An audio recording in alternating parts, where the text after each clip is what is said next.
దేవుని నా మహిమ కలుగును గాక. దేవుని సన్నిధిలో ఈ విధంగా కూడుకుని ఆయన అద్భుతమైన నామాన్ని ఘనపరిచే గొప్ప భాగ్యం మనందరి జీవితాల్లో ఆ దేవాది దేవుడు దయచేసినందుకు ఒకసారి స్తోత్రాలు చెల్లిద్దాం. ఆమేన్, హల్లెలూయా. దేవుని సన్నిధిలో కూర్చున్న మనందరికీ దేవుడు ఈరోజు ఇస్తున్న వాగ్దానము 18వ కీర్తన 19వ వచనం ద్వారా దేవుడు మనందరినీ దీవించబోతున్నాడు, ఆశీర్వదించబోతున్నాడు, బలపరచబోతున్నాడు, మనతో మాట్లాడబోతున్నాడు. విశాలమైన స్థలముకు ఆయన నన్ను తోడుకొని వచ్చెను, నేను ఆయనకి ఇష్టను గనుక ఆయన నన్ను తప్పించును. ఆమేన్, హల్లెలూయా.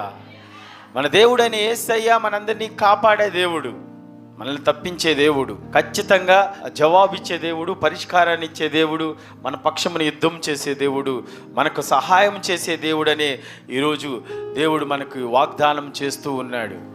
ఆయన నమ్ముకున్న భక్తులను ఖచ్చితంగా ఆయన కాచి కాపాడుతాడు, తప్పిస్తాడు, విడిపిస్తాడు, రక్షిస్తాడు.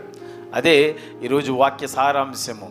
ఎవరైతే ఆయన నమ్ముకుంటారో ఖచ్చితంగా మన భక్తి ఆయనకి నచ్చిద్ది. ఖచ్చితంగా అప్పుడు ఏం చేస్తాడంటే దేవుడు మనల్ని ఇష్టపడతాడు. ఆమేన్, హల్లెలూయా. విశాలమైన స్థలములకు ఆయన నన్ను తోడుకొని వచ్చును, నేను ఆయనకి ఇష్టడును కనుక ఆయన్ని తప్పించును. దేవుడు ఇష్టపడేటట్లు మన భక్తి ఉంటే ఖచ్చితంగా దేవుడు మనల్ని కాచి కాపాడుతాడు. యేసయ్య కనుక మనల్ని ఇష్టపడితే, యేసయ్య కనుక మన భక్తి నచ్చితే, ఆయన కనుక మనల్ని మెచ్చితే మన జీవితాల్లో అద్భుతాలు చూస్తాం, ఆశ్చర్య కార్యాలు చూస్తాం.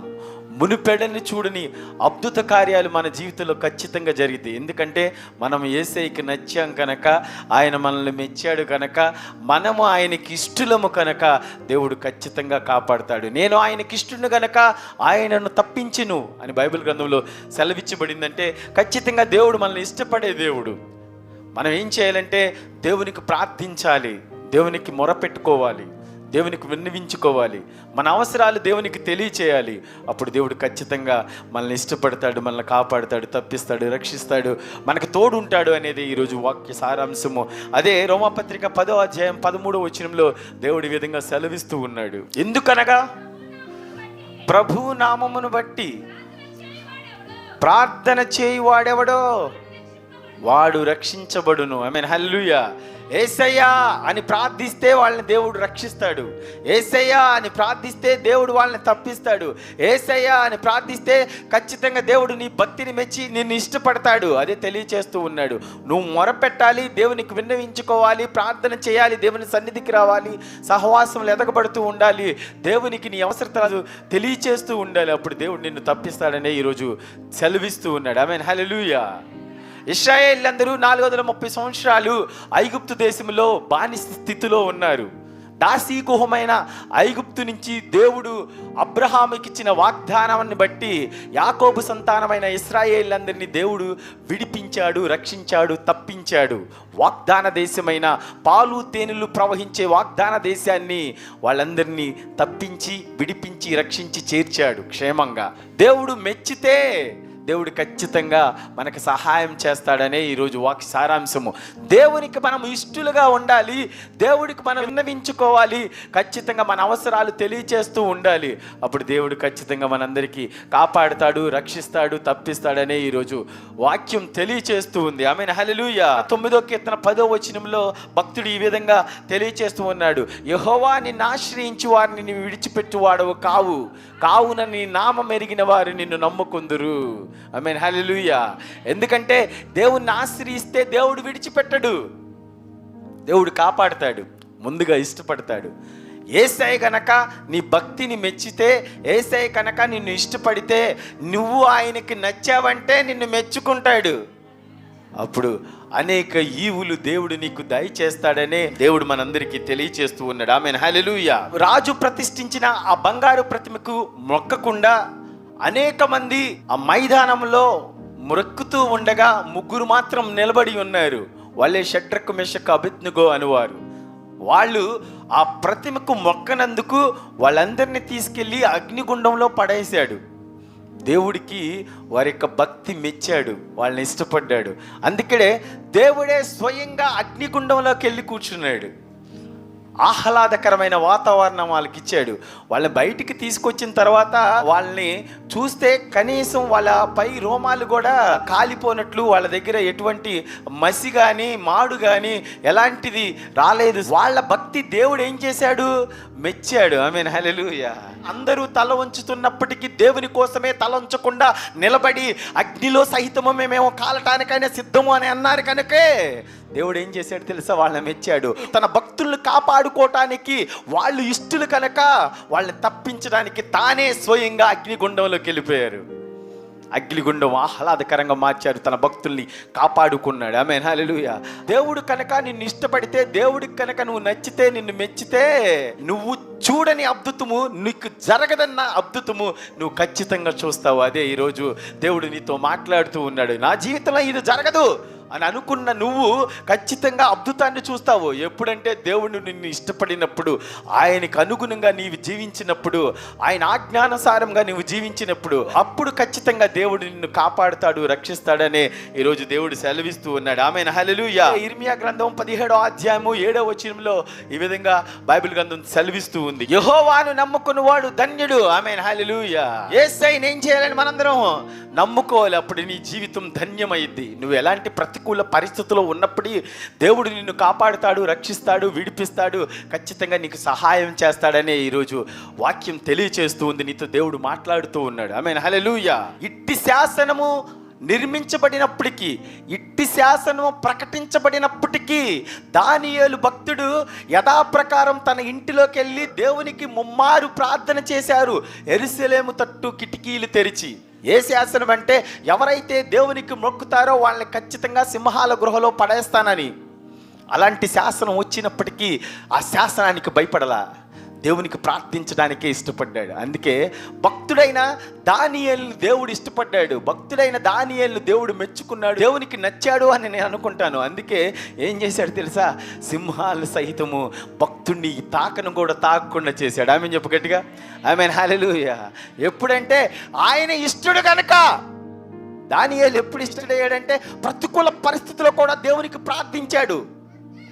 దేవునికి ప్రార్థించకూడదు అన్న శాసనం ఉన్నప్పటికీ యథాప్రకారం తన ఇంటిలోకి వెళ్ళి తలుపులు వేసుకుని యెరూషలేము తట్టు ఉన్న కిటికీలు తెరచి ముమ్మారు ప్రార్థన చేయటం మొదలుపెట్టాడు.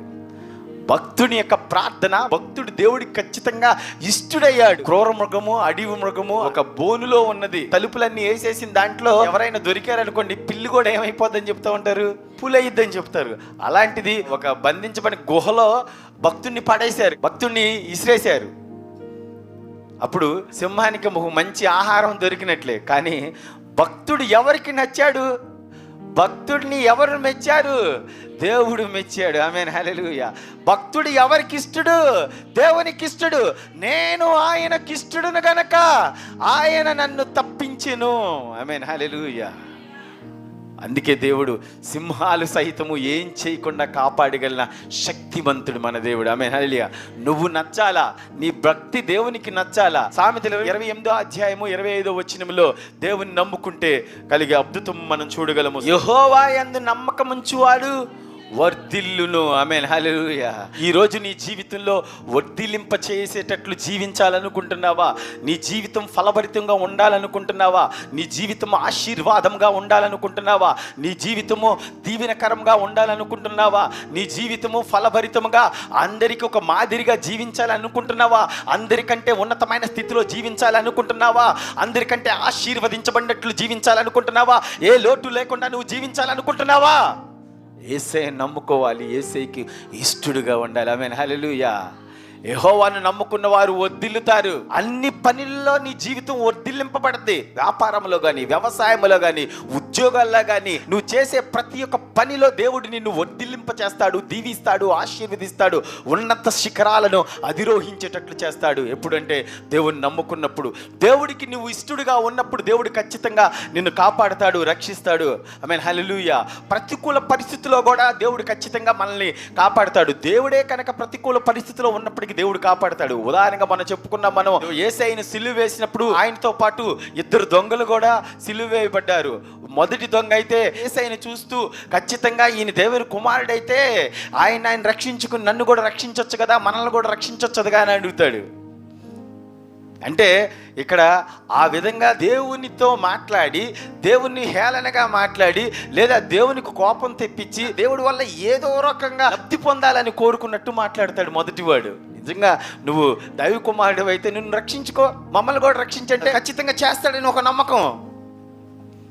కానీ రెండో వాడైతే కరెక్ట్గా మాట్లాడడం అనేది జరిగింది. మనకైతే ఇది సరైనదే, మనకైతే ఇది న్యాయమే, మనము ఖచ్చితంగా దోషులమే. నిర్దోషి ఎవరో తెలుసా? దేవుని యొక్క కుమారుడు. అందుకే చెబుతూ ఉన్నాడు, దేవా నీ రాజ్యంలో ఖచ్చితంగా నన్ను జ్ఞాపకం చేసుకో అంటే, యేసయ్య ప్రతికూల పరిస్థితిలో ఉన్నప్పటికీ యేసయ్య ఏం చెప్పాడు తెలుసా? నిశ్చయముగా నువ్వు నాతో పరదైసులో ఉందువు. ఆమేన్, హల్లెలూయా. ఏం చెప్పాడండి? నిశ్చయముగా నువ్వు నాతో పరదైసులో ఉంటావు. అది దేవుడికి ఇక్కడ దొంగ ఏ విధంగా ఉన్నాడంటే తెలుసా? ఇష్టడయ్యాడు. ఆమేన్ చెప్పాలి. ఆమేన్, హల్లెలూయా. అక్కడ కూడా దేవుడు ఇష్టపడ్డాడు తన భక్తిని చూసి. అక్కడ కూడా ఆ దొంగ నచ్చాడు, ఒక దొంగ నచ్చలేదు. ఒక దొంగని దేవుడు మెచ్చుకున్నాడు, ఒక దొంగని దేవుడు మెచ్చుకోలేదు. అందుకేమి ఇచ్చేసాడు తెలుసా? దేవుని రాజ్యాన్ని ఇచ్చేసాడు. ఆమె చెప్పు గట్టిగా. ఆమేన్, హల్లెలూయా. దేవుణ్ణి నమ్ముకున్న తర్వాత ఖచ్చితంగా నీకు దీవెనే, ఆశీర్వాదమే. కానీ నువ్వు నమ్మకంగా ఉండాలి, నమ్ముకోవాలి, దేవుడికి ఇష్టడుగా ఉండాలి. ఆయన అనుగుణంగా నువ్వు జీవించినట్లయితే దేవుడు ఖచ్చితంగా నిన్ను దీవిస్తాడు, ఆశీర్వదిస్తాడనే ఈరోజు దేవుడు మనతో మాట్లాడుతూ ఉన్నాడు. ఆమేన్, హల్లెలూయా. సామెతలు 28:20 వచనం, నమ్మకమైన వానికి దీవెనలు మెండుగా కలుగును. వాక్యం కూడా విశ్వసించి నాతో కలిసి చెప్పు. నమ్మకమైన వానికి దీవెనలు మెండుగా కలుగును. ఆమేన్, హల్లెలూయా. నువ్వు నమ్ముకున్నావో లేదో దేవునికి తెలుసు, నీకు కూడా తెలుసు. ఈరోజు నువ్వు దీవించబడాలా? యేసయ్యని ఖచ్చితంగా నమ్ముకోవాలా? నువ్వు నమ్ముకున్నావన్నది ఎవరు చెప్పగలరంటే దేవుడికి తెలుసు. నమ్మకమైన వానికి దీవెనలు మెండుగా కలుగును. దానికి నమ్మకమైన వాడు ఎవడో, నమ్మకం లేని వాడెవడో ప్రభువు వారే బైబిల్ గ్రంథంలో ఒక చక్కని పారబుల్, నీతి కథ లేదా ఉపమానం ప్రభువు వారే తెలియజేశారు. ఆ ఉపమానం చూద్దాము. మత్తయి సువార్త 25:14-15 చూడండి. ఒక మనుష్యుడు దేశాంతరముకు ప్రయాణమై తన దాసుల్ని పిలిచి తన ఆస్తిని వారికి అప్పగించేట్లుండును. పరలోక రాజ్యం ఏ విధంగా ఉంటుందంటే, ఒక మనుషుడంట తన ఆస్తిని తన దాసులకు అప్పచెప్పేటట్లు ఉంటుందంట. ఆ అప్పచెప్పే విధానం కూడా దేవుడు చాలా చక్కగా స్పష్టంగా తెలియచేశారు. ఈ మాటలు చెప్పేది ఎవరో తెలుసా? ప్రభువు వారే స్వయంగా చెప్తూ ఉన్నారు. తన దాసులకి తన ఆస్తిని అప్పచెప్పేశారు. దాసులకి ఆస్తి అప్పచెప్తారండి? ఎవరన్నా అప్పచెప్తారా? అప్పచెప్పరు. యేసయ్యకే సాధ్యం అది. ఆమె చెప్పు గట్టిగా. మనందరం దాసులమే, కానీ దేవుని రాజ్యం ఇవ్వడానికి సిద్ధంగా ఉన్నాడు. మనం చూడండి, ఒకసారి బాగా లేనివాడు ఉన్నాడు అనుకుందాం. ఫర్ ఎగ్జాంపుల్, అస్సలు ఏమీ తినటానికి తినలేడు, కోటీశ్వరుడు అవ్వగలరా? లేని కుటుంబం ఉంది, ఒక కూతురు ఉంది అనుకుందాం ఫర్ ఎగ్జాంపుల్. వాళ్ళు ఎప్పటికైనా కోటీశ్వరులు అవ్వగలరా? అవ్వలేరు, ఎప్పటికీ అవ్వలేరు. కానీ ఒక కోటీశ్వరుడు ఆ లేని అమ్మాయిని చేసుకున్నాడు అనుకోండి, ఆటోమేటిక్గా కుటుంబం ఏమైంది? కోటీశ్వరులు అయిపోతారు. అంతే, మనం కూడా లేని స్థితిలో ఉన్నాము. మనం కూడా సంఘమే. సంఘం దేనికి సాదృశ్యమండి? వధువు సంఘము. మనం కూడా స్త్రీయే కదండి. వధువు సంఘము. మనం లేని స్థితిలో ఉన్నాం, కానీ కోటీశ్వరుడైన దేవుడు ఏం చేస్తాడు తెలుసా? మనల్ని వివాహం చేసుకుంటాడు. ఆటోమేటిక్గా మనం కోటీశ్వరులు అయిపోతాం. అంతే. భక్తి సరిగ్గా అర్థం కాకే మనం ఈ విధంగా జీవిస్తూ ఉన్నాం. మనము లేని స్థితిలో ఉండొచ్చు, కానీ మనల్ని చేసుకోబోయేవాడు, మనం జీవించబోయేవాళ్ళం, మనం కలిసి ఉండే వివాహం జరగబోయేది ఎవరితో అంటే మధ్యాకాశంలో ప్రభు అయిన యేసుక్రీస్తు వారితో. ఆమేన్, హల్లెలూయా. వరుడు రానైపోతున్నాడు, వధువు సంఘము సిద్ధపరచబడాలా.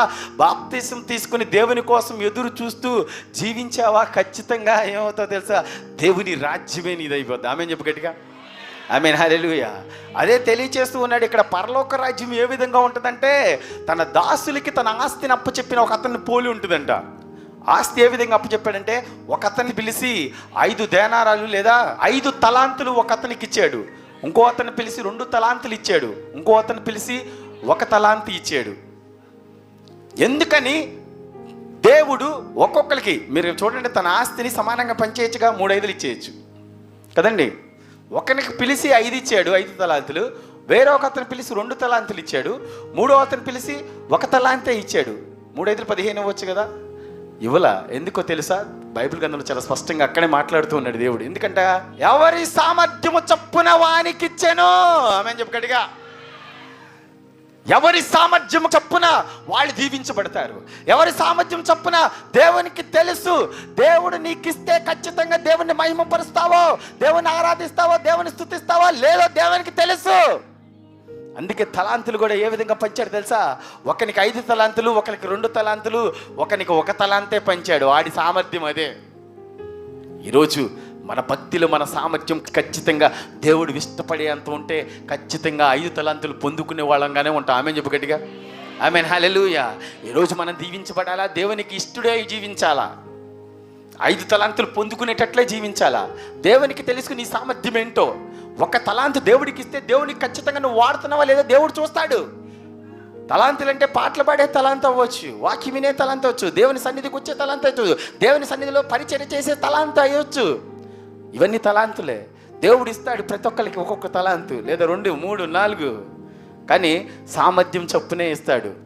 కలిగిన వాళ్ళకే కలుగుతూ ఉంటాయి. చెప్పాను కదండి, దేవుడికి ఇష్టం కనుక దేవుడు నచ్చితే, దేవునికి మెచ్చితే ఏమైనా ఇచ్చేస్తాడు, ఎలాంటిదైనా ఇచ్చేస్తాడు. దాంట్లో అసాధ్యమైన ఏమీ లేదు. ఆ విధంగా 3 పిలిచాడు. ఒకరికి 5 తలాంతులు, 2వ వానికి 2 తలాంతులు, 3వ వానికి 1 తలాంతు ఇచ్చారు. ఆయన దేశాంతరం వెళ్ళిపోయారు. తర్వాత ఆ ఇచ్చిన 5 తలాంతులు అతను వ్యాపారం చేసి మరొక 5 తలాంతులు సంపాదించాడు. 2 తలాంతులు అతను అదేవిధంగా మరలా 2 తలాంతులు సంపాదించాడు. 1 తలాంతు తీసుకున్న అతను మాత్రము గొయ్యి తీసి ఏం చేశాడండి, గోతిలో కప్పెట్టేశాడు. బహుకాలం గడిచిన తర్వాత యజమాని వెనక్కి తిరిగి వచ్చారు. తన దాసులకి ఇచ్చిన ఆస్తి ఏ విధంగా ఉందా అని చూడాలనుకున్నారు. పిలిచారు ఒక్కొక్కరిని. పిలవంగానే మొదటి వాడిని పిలిచాడు. 5 తలాంతులు ఇచ్చిన ఆయన పిలవంగానే దాసుడు చెప్తూ ఉన్నాడు యజమానితో, అయ్యా నువ్వు నాకు 5 తలాంతులు ఇచ్చావు, మరి ఒక 5 తలాంతులు నేను వాని ద్వారా వ్యాపారం చేసి సంపాదించా అన్నాడు. అప్పుడు దేవుడు మాట్లాడుతున్నాడు. ఏమంటండి, బలా నమ్మకమైన మంచి దాసుడా. ఆమేన్. హల్లెలూయా. నమ్మకమైన వానికి దీవెనలు మెండుగా కలుగును. ఏ విధంగా కలుగుతాయి? నువ్వు నమ్మకంగా ఉన్నప్పుడు. ఆమేన్ చెప్పు గట్టిగా. దేవుడు ఇచ్చిన తలాంతులు దేవుని కోసమే వాడినట్లు. ఆమేన్ చెప్పు గట్టిగా. దేవుడు తలాంతులు ఇవ్వడానికి సిద్ధమే, కానీ మన సామర్థ్యం ఉండాలి కదా. వాని సామర్థ్యం చొప్పున, వాని యొక్క క్యాపబిలిటీ, అబిలిటీ చొప్పున, according to your ability, according to your capability. మనకు తెలుసు, మన సామర్థ్యం దేవునికి తెలుసు. అందుకే దేవుడు తగినట్టుగానే దీవిస్తూ ఉంటాడు. ఆమేన్ చెప్పు గట్టిగా. ఆమేన్. హల్లెలూయా. హల్లెలూయా. మొదటివాడు ఎన్ని చేశాడండి? 5 తలాంతులు ఇచ్చే మరి ఒక 5 తలాంతులు సంపాదించాడు. అప్పుడు దేవుడు మాట్లాడుతున్నాడు, బలా నమ్మకమైన మంచి దాసుడా, ఈ కొంచెములో నువ్వు నమ్మకంగా ఉన్నావు, నీవు అనేకమైన వాటి మీద నియమించబడు, నీ యజమానుని సంతోషములో పాలు పొందుదువు. ఆమేన్. హల్లెలూయా. అంటే యజమాని సంతోషం కలిగితే ఖచ్చితంగా తను కూడా పొందుకుంటాడు. ఆ కొంచెములో నమ్మకంగా ఉన్నాడు కనుక బలా నమ్మకమైన మంచి దాసుడా అని పిలుస్తూ ఉన్నాడు. 2వ వాడిని కూడా పిలిచాడు. 2వ వాడు మరి ఒక 2 తలాంతులు సంపాదించాడు. ఆయన కూడా ఏమని పిలిచాడంటే అదేవిధంగా బలా నమ్మకమైన మంచి దాసుడా అని పిలిచాడు. 3వ వాడిని పిలిచాడు. అతనికి ఇచ్చిన తలాంతి ఏంటండి? 1 తలాంతే. వాని యొక్క సామర్థ్యం చొప్పున ఒకటి, కనీసం ఒకటి ఇస్తే మరి ఒకటి సంపాదించి పెడతాడు అని అనుకున్నాడు. లేదా ఒక ఆశీర్వాదం ఇస్తే దాని ద్వారా ఫలభరితం పొందుకుని దేవుని సన్నిధిలో ఎదగబడి ఒక ఉన్నతమైన స్థితికి వెళ్తాడని దేవుడు దీవిస్తాడు. కానీ ఏం చేస్తాడు తెలుసా? కొద్దిగా ఉన్నప్పుడే ఇది నాకు చాలు అని చెప్పి దేవుణ్ణి విడిచిపెట్టిపోయి ఆ ఇచ్చిన తలాంతిని గోయి తీసి గోతుల పాటపెట్టి దేవుణ్ణి విడిచి వెళ్ళిపోయేవాళ్ళు. వాళ్ళందరూ దేవునికి దూరమయ్యే వాళ్ళే. దీవించబడ్డానికే వస్తారు. దేవుడు చూస్తాడు, ఒకటి ఇచ్చి చూద్దాము, ఒక దీవిని ఇచ్చి చూద్దాము, ఒక ఆశీర్వాదం ఇచ్చి చూద్దాము అని అనుకుంటాడు. దాంట్లోనే తృప్తి పొందుతాడు, మరి ఏమో తెలియదు, లేకపోతే దానికే ఎక్కువ అనుకుంటాడో నాకు తెలియదు. కానీ ఖచ్చితంగా దేవుణ్ణి విడిచెట్టు వెళ్ళిపోతూ ఉంటారు. వచ్చి అయ్యా ఏం చెప్తాడండి, నువ్వు విత్తని చోట కోయువాడును, చల్లని చోట పంట కూర్చుకొని వాడును, కట్టిన అని నేను ఎరుగుదును. ఆమేన్. దేవుని గురించి అనుకుంటూ ఉన్నాడు. విత్తని చోట కోయివాడు, చల్లని చోట పంట కూర్చుకొనివాడు కఠినుడు. అవును, కఠినుడే దేవుడు. దేవుడే మాట్లాడుతూ ఉన్నాడు కదా. వాని సామర్థ్యం చొప్పున, అంటే ఇతనికి కూడా 5 ఇచ్చేయాలి, 5 ఇవ్వలేదనే బాధ. అందుకే నువ్వు విత్తని చోట కోయివాడును, చల్లని చోట పంట కూర్చుకొనివాడు చాలా కఠినుడు నాకు తెలుసు. ఎందుకనంటే వాడికి ఇచ్చేవా 5 నాకెందుకు ఇవ్వలేదు అనే అందుకోసం తీసుకెళ్ళిపోయి కోపం వచ్చిందో మరి ఏమో కానీ గొయ్యి తీసి గోతులు పెట్టేసి పాతి పెట్టేసాడు. చాలామంది విశ్వాసులు అదే అనుకుంటాడు, అతనికే దీవెన, ఇతనికే ఆశీర్వాదము, అతనే ఆశీర్వదించబడుతున్నావు. ఎందుకంటే దేవుడిచ్చిన తలాంతులు దేవుని కోసమే వాడుతూ ఉన్నారు, అందుకే దీవించబడతారు, అందుకే ఆశీర్వదించబడతారు, ఇంకా ఇంకా ఫలభరితం చెందుతూనే ఉంటారు. దేవుడు దీవిస్తూ ఉంటాడు కనుక, ఆశీర్వదిస్తూ ఉంటాడు కనుక, ప్రతిసారి బల నమ్మకమైన మంచి దాసుడు అని పిలువబడుతూ ఉంటాడు కనుక, అందుకే వాళ్ళు దీవించబడతారు, భక్తిగా ఉంటారు, దేవుణ్ణి విడిచిపెట్టరు, దేవుని సన్నిధిలో ఎదుగుతూ ఉంటారు కనుక బల నమ్మకమైన మంచి దాసుడా అని పిలువబడుతూ ఉంటాడు. వెంటనే ఆ ఒక్క తలాంతు తీసుకున్న అతన్ని దగ్గర నుంచి దేవుడు తీసేసుకుని ఎవరికి ఇచ్చాడో తెలుసా? ఆ తలాంతును వాని యొద్ద నుండి తీసివేసి 10 తలాంతులు గలవానికి ఇయ్యుడి. ఆమేన్, హల్లెలూయా. ఎవరికి ఇచ్చాడండి? క్యాపబిలిటీ తెలుసు. ఈ ఒక్క తలాంతు కూడా అతనికి ఇస్తే ఖచ్చితంగా అతను మళ్ళీ దాన్ని కూడా ఏం చేస్తాడు తెలుసా? దాన్ని కూడా అభివృద్ధి చేస్తాడు, దాన్ని కూడా ఆశీర్వదించబడేటట్లు చేస్తాడు. దేవుడు నిన్ను దీవించడానికే ఇష్టపడుతూ ఉంటాడు, తలాంతులు ఇస్తూ ఉంటాడు, ఆశీర్వాదాలు ఇస్తూ ఉంటాడు, దీవెనలు ఇస్తూ ఉంటాడు. దేవుని సన్నిధిని వెతుకుతూ ఉంటూ దేవుని సన్నిధిని విడిచిపెట్టకుండా ఆ తలాంతులు దేవునికే వాడుతున్నట్లయితే దేవుడు ఖచ్చితంగా నిన్ను పిలుస్తాడు. ఏమని పిలుస్తాడు తెలుసా?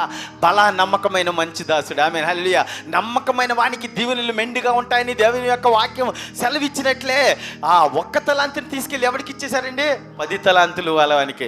ఎందుకని 2 తలాంతులు ఆయనకి ఇవ్వలేదు, 10 తలాంతులు ఆయనకి ఇచ్చాడంటే ఆయన ఇష్టపడింది అతనే. ఆమె చెప్పు గట్టిగా. దేవుడు మెచ్చుకున్నాడు ఎవరినే? దేవుడు మెచ్చుకుంటే అంతే. లేనోళ్ళ దగ్గర నుంచి కూడా తీసేసి ఎవరికి ఇచ్చేస్తారు తెలుసా? ఉన్న వాళ్ళకే ఇస్తాడు. ఏంటి ఉన్న వాళ్ళకే ఇస్తాడు, ఉన్న వాళ్ళకే ఇస్తున్నాడు, ఉన్న వాళ్ళకే ఇస్తున్నాడు అనుకుంటావు నువ్వు, కానీ దేవుడు ఏం చేస్తాడు తెలుసా? బలా నమ్మకమైన మంచి దాసుడు, దేవుడిని విడిచిపెట్టకుండా ఉన్నాడు, దేవుని సన్నిధిలో ఎదగబడుతూ ఉన్నాడు, సమస్తం దేవుని కోసం ఖర్చు చేస్తూ ఉన్నాడు, తనకిచ్చిన తలాంతులు దేవునికే వాడుతూ ఉన్నాడు కనుక బలా నమ్మకమైన మంచి దాసులా.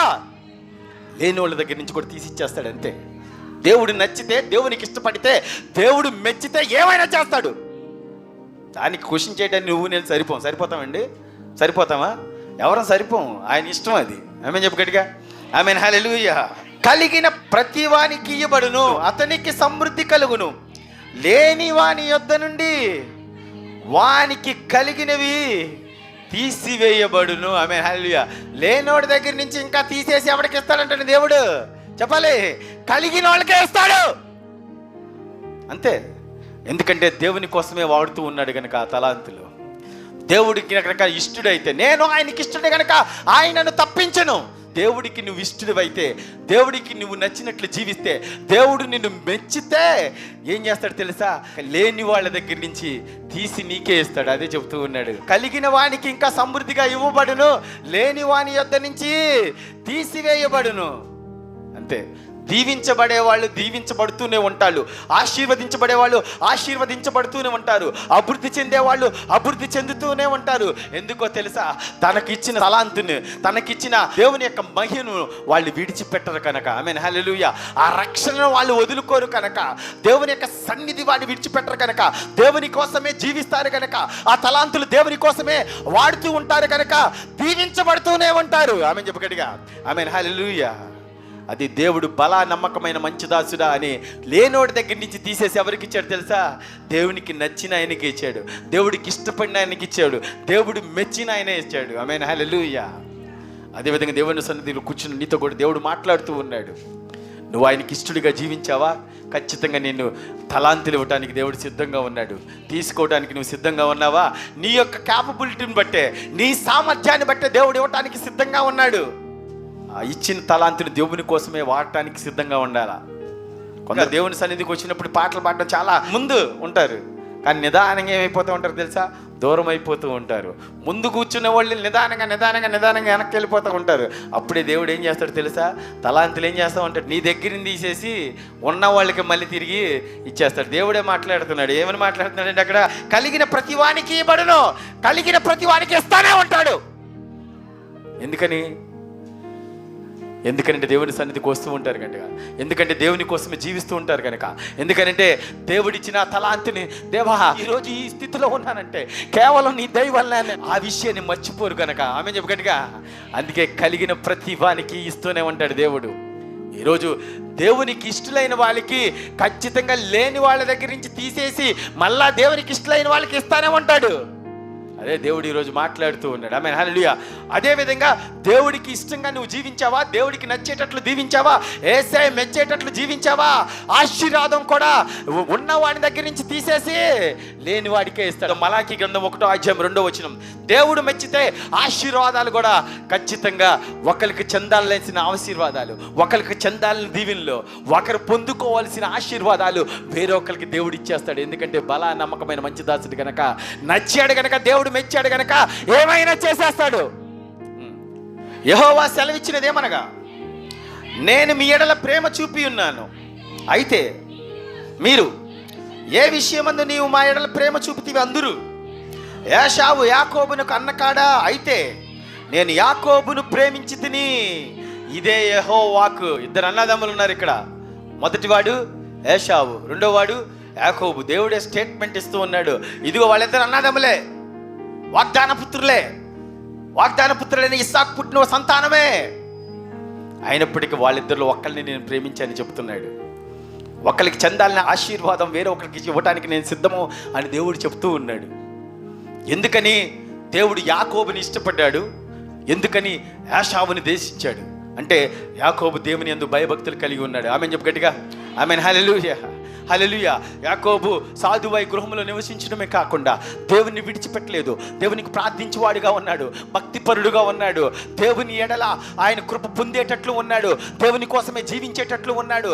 ఆయన దేవునితో పెనుగులాడే శక్తివంతుడని దేవుడే ఒప్పుకున్నాడు. ఆమె చెప్పు గట్టిగా, ఆమెన్, హల్లెలూయా. యాకోబు ప్రార్థనాపరుడు, భక్తిపరుడు అని చెప్పడానికి ఒకే ఉదాహరణ, దేవునితో పెనుగులాడాడు అంటే దేవుడితో ప్రార్థన చేస్తాను అన్నాడు. అందుకే భక్తిపరుడు కనుకనే యాకోబుని దేవుడు ప్రేమించాడు. మరి ఏశావుని ఎందుకు ద్వేషించాడో కూడా దేవుడు సెలవిస్తూ ఉన్నాడు. హెబ్రీయులకు రాసిన పత్రిక 12:16 ఒక పూట కూటి కొరకు తన జ్యేష్ఠత్వ హక్కును అమ్మివేసిన ఏశావు వంటి భ్రష్టుడైనను వ్యభిచారైనను ఉండునేమో అనియు జాగ్రత్తగా చూచుకొనుడి. ఆమేన్, హల్లెలూయా. ఎందుకు ఏశావుని దేవుడు ఒప్పుకోలేదు, ఎందుకని దేవుడు ప్రేమించలేదు, ఎందుకు అసహించుకున్నాడు అంటే ఏశావు ఎవడండి? భ్రష్టుడు, వ్యభిచారి, అంటే దేవునికి అయిష్టుడు, పాపం చేసేవాడిగా చెప్పవచ్చు. దేవుడు తెలవిస్తున్నాడు, నేను యాకోబును ప్రేమించాను, ఏశావుని ఎందుకు ద్వేషించానో తెలుసా? ఏశావు భ్రష్టుడు, వ్యభిచారి, అందుకే నాకు ఇష్టం లేదు, నా యందు భయభక్తులు కలిగిన వాడు కాదు. అందుకే ఏశావుకు చెందవలసిన ఆశీర్వాదం ఎవరికి చెందేటట్లు చేశాడు తెలుసా? యాకోబుకు చెందేటట్లు చేశాడు. అంటే దేవుడు మెచ్చితే ఒకరికి చెందాల్సిన, ఒకరికి స్వాస్థ్యమైన, ఒకరికి పొందుకోవలసిన ఆ ఆశీర్వాదాలు సైతం తీసేసి దేవుని మెచ్చిన కుమారునికే ఇస్తాడు. ఆమేన్ చెప్పు గట్టిగా, ఆమేన్, హల్లెలూయా. అందుకే దీవించడానికి తండ్రి దగ్గరికి వెళితే తండ్రి కూడా అప్పుడు ఇస్సాకుకి కళ్ళు కనపడకపోతే దుష్టుమాంద్యం వచ్చినప్పుడు అతని దగ్గరికి వెళ్తాడు. అతడు అనుమానం వచ్చింది, ఎంత తొందరగా నీకు ఆహారం సిద్ధపరచబడిందా అంటే, నీ దేవుడైన యెహోవా నాకు సిద్ధపరిచాడు, అందుకే నేను తొందరగా తీసుకొచ్చానని తన అన్నను మోసం చేయడానికి వెళ్ళి అతను ముందు కూర్చున్నాడు. తడిమాడు. మొట్టమొదటిగా ఇస్సాకు ఏం చేశాడండి? తడిమాడు. కానీ మాట్లాడమన్నాడు. మాట్లాడితే అర్థమైపోయింది, స్వరం మాత్రము యాకోబుదే, పై ఆకారం మాత్రం ఎవరిదో తెలుసా? ఏశావుదే అని అనుకున్నాడు. కానీ ఇతను ఏం చేద్దాం అనుకున్నాడండి? ఇస్సాకు ఏం చేద్దాం అనుకున్నాడు? దీవిద్దాం అనుకున్నాడు. ఊరికినే దీవిచ్చేద్దాం అనుకోలా. అలా అనుకుని సరే వచ్చేసి నాకు ఆహారం దొరికేసిందని దీవించేద్దాం అనుకోలా. నన్ను ముద్దు పెట్టుకో అని పిలిచి ముద్దు పెట్టుకోమని ఏం చేశాడు తెలుసా? వాసన చూశాడు. అసలు నేను దీవించబోతున్నవాడు దేవుడికి ఇష్టడా కాదా, దేవుడు దీవించాడా లేదా అని వాసన చూసి తెలుసుకున్నాడు. ఆమె చెప్పగట్టిగా, ఆమేన్, హల్లెలూయా. ఆ వాక్యం చూద్దాము. ఆదికాండం 27 అతని దగ్గరికి వచ్చి అతను ముద్దు పెట్టుకున్నాను. అప్పుడు అతని వస్త్రములు వాసన చూశాడు. ఎందుకు చూశాడంటే, ఇస్సాకు దీవించినప్పటికీ దేవుడు దీవించకపోతే ఆ దీవెన ఫలింపు రాదు, అంతే కదండి. అందుకే నేను దీవిస్తాను, సరే అసలు దేవుడు దీవించాడా లేదా అని తెలుసుకోవాలనుకున్నాడంట. తెలుసుకుందాం అనుకున్నప్పుడు కనిపించింది దేవుని యొక్క కృప ఎవరి మీద? యాకోబు మీద. ఆమేన్, హల్లెలూయా. అతన్ని దీవించిట్లే, నేను ఇదిగో నా కుమారుని సువాసన, యెహోవా దీవించిన చేని సువాసన అని చెప్పడం. ఆమేన్, హల్లెలూయా. ఒకరికి చెందాల్సిన ఆశీర్వాదము దేవుడు ఏం చేశాడు తెలుసా? వేరొకరికి చెందేటట్లు చేశాడు. ఎందుకో తెలుసా? నేను ఆయనకు ఇష్టడు కనుక ఆయనను తప్పించెను. ఈరోజు దేవుడు నీతో మాట్లాడుతున్నాడు. దేవుడికి ఇష్టంగా నువ్వు జీవిస్తున్నావా? దేవునికి అనుగుణంగా నువ్వు జీవిస్తున్నావా? దేవునికి నచ్చేటట్లు దీవిస్తున్నావా? దేవునికి మెచ్చేటట్లు నువ్వు దీవిస్తున్నావా? అయితే నువ్వు దీవించబడతావు, ఆశీర్వదించబడతావు. ఆశీర్వాదాలు కూడా ఒకరికి చెందాల్సిన ఆశీర్వాదాలు కూడా నువ్వు పొందుకునేటట్లు నిన్ను యోగ్యుడిని చేస్తాడు. ఆమె చెప్పగట్టుగా నిన్ను ఖచ్చితంగా ఇష్టపడతాడు, నీకే ఇస్తాడు. ఆ దీవెన ఖచ్చితంగా వేరే వాళ్ళు పొందుకోవాల్సిందైనప్పటికీ దేవుడు నీకే ఇస్తాడు. ఒకరికి చెందాల్సిన దీవెన, ఒకరికి చెందాల్సిన తలాంతు కూడా తీసేసి నీకే ఇచ్చేస్తాడు. ఈరోజు దేవుడు మాట్లాడుతూ ఉన్నాడు. ఏ విధంగా జీవిస్తున్నావో, దేవునికి ఇష్టడుగా నువ్వు జీవిస్తే ఖచ్చితంగా దీవెన పొందుకుంటావు. యాకోబుని ఏ విధంగా దీవించాడో, యాకోబుని ప్రత్యేకంగా ఏ విధంగా దేవుడు ఇష్టపడ్డాడో, యాకోబు దేవునికి ఏ విధంగా నచ్చాడో, దేవుడు ఏ విధంగా యాకోబుని మెచ్చుకున్నాడో కూడా మనం చూసి ఉన్నాము. యాకోబు నాకు చాలా ఇష్టం అని చెప్పాడు, యాకోబు నేను ప్రేమిస్తున్నాను అని చెప్పాడు. ఒక విశ్వాసి కోసం దేవుడు అలా చెప్పడానికి సిద్ధంగా ఉన్నాడు. నీ గురించి కూడా దేవుడు స్టేట్మెంట్ ఇవ్వడానికి, సాక్ష్యం చెప్పడానికి సిద్ధంగా ఉన్నాడు. నువ్వు దేవునికి సాక్షిగా నివసించడానికి సిద్ధంగా ఉన్నావా? అయితే చెప్పు, దేవునితో చెప్పు, దేవా ఈరోజు నేను నీ సన్నిధిలో ఉన్నాను, ఖచ్చితంగా నన్ను దీవించు, నన్ను ఇష్టపడు అని చెప్పు. 23వ కీర్తన 6వ వచనం ఒకసారి చూద్దాం. చిరకాలము యెహోవా మందిరంలో నేను నివాసం చేసేదను. ఏ విధంగా ఉండాలి నువ్వు తెలుసా? దేవునికి ఇష్టడై ఉండాలంటే చిరకాలము దేవుని సన్నిధిలో నువ్వు నివాసం చేసేటట్లు ఉండాలి. 16వ కీర్తన 8వ వచనం, సదాకాలము యెహోవా యందు నా గురి నిలుపుచున్నాను, ఆయన నా కుడి పార్శ్వమున ఉన్నాడు కనుక నేను కదిలించబడను. ఆమేన్, హల్లెలూయా. చిరకాలము దేవుని సన్నిధిలో నివసించాలి. సదాకాలం నీ గురి ఎవరి మీద ఉండాలి తెలుసా? యేసయ్య మీద ఉండాలి. దేవుడు నిన్ను దీవించినప్పుడు దేవుని సన్నిధికి వస్తూ ఉంటాం కాదు, దేవునికి అనుగుణంగా జీవించకపోయినప్పటికీ, లేదా దేవునికి దూరం అవుతున్న సమయంలో, నీకు వచ్చిన ఇరుకుల్లో కానీ, నీకు వచ్చిన ఇబ్బందుల్లో కానీ, ఎలాంటి ప్రతికూల పరిస్థితులైనా నీ గురి ఎవరి మీద ఉండాలి తెలుసా? సదాకాలము. సదాకాలము దేవుడు దీవించినప్పుడు మాత్రమే కాదండో, మనకు ప్రతికూల పరిస్థితి వచ్చినప్పుడు కూడా సదాకాలము దేవుని మీద నీ గురి నిలుపు. ఖచ్చితంగా దేవుడికి నువ్వు ఇష్టడవుతావు. యాకోబుని దేవుడు ఏ విధంగా ఇష్టపడ్డాడో, అదే విధంగా బలా నమ్మకమైన మంచి దాసుడాని దేవుడు ఏ విధంగా పిలిచాడో, ఈ రోజు దేవుడు నిన్ను కూడా పిలవబోతున్నాడు, నిన్ను కూడా దీవించబోతున్నాడు, నిన్ను కూడా ఆశీర్వదించబోతున్నాడు. ఈ దీవెనలను నీకే ఇస్తానని దేవుడు సిద్ధంగా ఉన్నాడు. కానీ చిరకాలము దేవుని సన్నిధిలో నివసించాలి. సదాకాలము, ఎల్లకాలము, సదాకాలము నీ గురి యేసయ్య మీదే ఉండాలి. అప్పుడే నువ్వు దీవించబడతావు, అప్పుడే ఆశీర్వదించబడతావు, అప్పుడే బలా నమ్మకమైన మంచి దాసుడా అని దేవుడు నిన్ను పిలుస్తాడు. ఆమేన్, హల్లెలూయా. రెండు చేతులతో దేవునికి తెలియచేయి, నీ యొక్క స్థితిని తెలియచేయి. ఇదిగో యాకోబు నాకు ఇష్టము, ఏసావు నాకు ఇష్టం లేదు అని డైరెక్ట్ గా చెప్తున్నాడు దేవుడు. ఈ రోజు నువ్వు దేవునికి ఇష్టడిగా ఉన్నావా? దేవుడు చెప్తాడు, ఖచ్చితంగా చెప్తాడు, ఇదిగో నా కుమార్తెలు అంటే నాకు ఇష్టం, ఇదిగో నా కుమారుడు నువ్వు నాకు ఇష్టం లేదు. ఎందుకంటే నీలో ఈ చెడుతనం ఉంది కదా, ఈ అసహ్యక్రియ ఉంది. నువ్వు నాకు దూరం అయిపోతున్నావు, నువ్వు సన్నిధికి రావట్లేదు, నువ్వు ప్రార్థన చేయట్లేదు, అందుకే నువ్వు నాకు ఇష్టం లేదు అని చెప్తాడు. యాషావు నిమిత్తము ఏ విధంగా దేవుడు చెప్పాడో, యాకోబు నిమిత్తము నేను ప్రేమించే కుమారుడు ఇతనే, నేను ప్రేమించేది కుమారుడు ఇతనే, ఇతను నేను ప్రేమిస్తున్నాను, యాకోబు అంటే నాకు ఇష్టం అని చెప్తూ ఉన్నాడు. బలా నమ్మకమైన మంచి దాసురా అని నిన్ను కూడా పిలవబోతున్నాడు. అదే పిలిపించుకునేటట్లు నువ్వు జీవించాలా, దేవునికి ఇష్టడుగా జీవించాలా, దేవుడు ఇష్టపడేటట్లు జీవించాలి. చిరకాలము దేవుని సన్నిధిలో నివసించాలి. సదాకాలము యేసయ్య మీద నీ గురి పెట్టాలి. ఎల్లకాలం దేవుని స్తుతించాలి, ఎల్లకాలం దేవుని ఆరాధించాలి. యేసయ్య మీద నీ గురి నిలపాలి. అప్పుడు దీవించబడతావు, ఆశీర్వదించబడతావు. రెండు చేతులెత్తు నీ స్థితిని తెలియచే. దేవుడు ఈరోజు నీతో మాట్లాడి ఉన్నాడు. ఏ విధంగా నువ్వు జీవిస్తున్నావు? చిరకాలము దేవుని సన్నిధికి వస్తున్నావా? సదాకాలము దేవుని మీద నీ గురి నిలుపుతున్నావా? ఎల్లప్పుడూ ప్రతికూల పరిస్థితుల్లో కూడా యేసయ్య సన్నిధికి వస్తున్నావా? ప్రార్థన చేస్తున్నావా? ఇదిగో నాకు ఈ కష్టం వచ్చింది, నా ఇరుకు వచ్చింది, ఇబ్బంది వచ్చింది, అయినా సరే సదాకాలము యేసయ్య మీద నా గురి నిలుపుతున్నాను అని భక్తుడైన దావీదు పలికి ఉన్నాడు. ఈరోజు దేవుని సన్నిధిలో కూర్చుని నీవు, నీ గురి ఎక్కడుంది? లోకాశల మీద ఉందా? నీ గురి ఎక్కడుంది? లోకం మీద ఉందా? నీ గురి ఎక్కడుంది? దేవుని మీద లేకుండా వేరే ఇతర తట్టు ఉందా? ఈరోజు దేవుడు నీతో మాట్లాడి ఉన్నారు. ఇదిగో నాకు యాకోబు అంటేనే ఇష్టము, ఎందుకంటే యాకోబు నేను ప్రేమించాను, ఏశావును ద్వేషించాను చెప్తున్నాడు. ఈరోజు నీ కూడా దేవుడు మాట్లాడి ఉన్నాడు. యాకోబులో జీవిస్తున్నావా, ఏశావులో జీవిస్తున్నావా? ఏ విధంగా నువ్వు జీవిస్తున్నావో ఒకసారి నిన్ను పరీక్షించుకో. ప్రార్థన. దేవానికి వందనాలు, స్తోత్రాలు ప్రభువా. నేను ఆయనకి ఇష్టడు కనుక ఆయన నన్ను తప్పించాను. దేవునికి నీకు ఇష్టమైన వాళ్ళు ప్రభువా, నీకు నచ్చిన వాళ్ళు, నువ్వు మెచ్చిన వాళ్ళని ఖచ్చితంగా దీవిస్తావు, ఆశీర్వదిస్తావు. లేని వారి యొద్ద నుంచి తీసేసి కలిగిన వారికే ఇచ్చే గొప్ప దేవుడివి.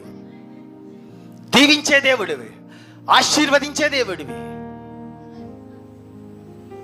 అదేవిధంగా ప్రభా, ఒక తలాంతిని తీసుకుని ప్రభా పూడ్చివేసిన అతని దగ్గర నుంచి ప్రభా 10 తలాంతులు అతనికి ఇచ్చాడు ప్రభా. మీ గొప్ప దేవుడు ప్రభా. ఒకసారి మాతో మాట్లాడి ఉన్నారు, ఈరోజు మాతో మాట్లాడి ఉన్నారు ప్రభా. యాకోబుని నేను ప్రేమించాను, ఏశావుని ద్వేషించాను. ఎందుకో తెలుసా? అతను నాకు ఇష్టడు కాదు, వ్యభిచారి, భ్రష్టుడు, నాకు దూరం అయిపోయిన వ్యక్తి, నన్ను ప్రేమించిన వ్యక్తి, నాకు అనుగుణంగా జీవించిన వ్యక్తి, నా సన్నిధికి రాని వ్యక్తి, ప్రార్థన చేయని వ్యక్తి, లోకాశల్లో జీవించే వ్యక్తి, లోకానుసారంగా జీవించే వ్యక్తి, లోకంలో కలిసిపోయిన వ్యక్తి. అందుకే ఏశావుని నేను ద్వేషించాను అని చెప్పి ఉన్నారు ప్రభా. మాలో కనుక అలా ఎవరైనా జీవించి ఉంటే ఇప్పుడే మార్పు చెందుతాం ప్రభా. ఇప్పుడే నీ సన్నిధికి వస్తాం ప్రభా, నీ సహవాసం ఎదబడతాం ప్రభా, నీకు అనుగుణంగా జీవిస్తాం ప్రభా, నీ యందు భయభక్తులు కలిగి జీవిస్తాం ప్రభా అని చెప్పండి. ఖచ్చితంగా అలా చెప్పిన ప్రతి ఒక్కరికి మీరు దీవెన అందించే గొప్ప దేవుడు ప్రభా. ఈరోజు మీరు మాతో మాట్లాడి ఉన్నారు. మీకు ఇష్టలైన జనాంగాన్ని ఖచ్చితంగా తప్పిస్తారు, మీరు మెచ్చిన వాళ్ళని ఖచ్చితంగా ఉన్నతమైన స్థితి ఇస్తారని ప్రభా మీరు మాతో మాట్లాడి ఉన్నారు. ఈ బేతేలు సంఘాన్ని కూడా మీ చేతికి అప్పగిస్తాను. ఒకసారి జ్ఞాపకం చేసుకోండి ప్రభా. ఇదిగో దేవుని సన్నిధిలోకి వచ్చి ప్రభా, ఎంతమంది అయితే మోకరించి ఉన్నారో ప్రభా, ఎంతమంది అయితే చేతులెత్తి ఉన్నారో, ఎంతమంది అయితే ప్రభా ఏడుస్తూ ఉన్నారో, ఎంతమంది అయితే రోధిస్తూ ఉన్నారో, వాళ్ళ కుటుంబంలో కలతల నిమిత్తం కానీ, అప్పుల బాధల నిమిత్తం కానీ, వాళ్ళ కుటుంబ సమస్యల నిమిత్తం కానీ, దేని నిమిత్తం ప్రేమ సన్నిధిలో అంగలారుస్తూ ఉన్నారు ప్రభా. In the name of Jesus ప్రతి ఒక్కరిని మీ చేతికి అప్పగిస్తున్నాను ప్రభా. దీవించండి, ఆశీర్వదించమని రానున్న యేసయ్య నామమున అడిగి వేడుకుంటున్నాం తండ్రి.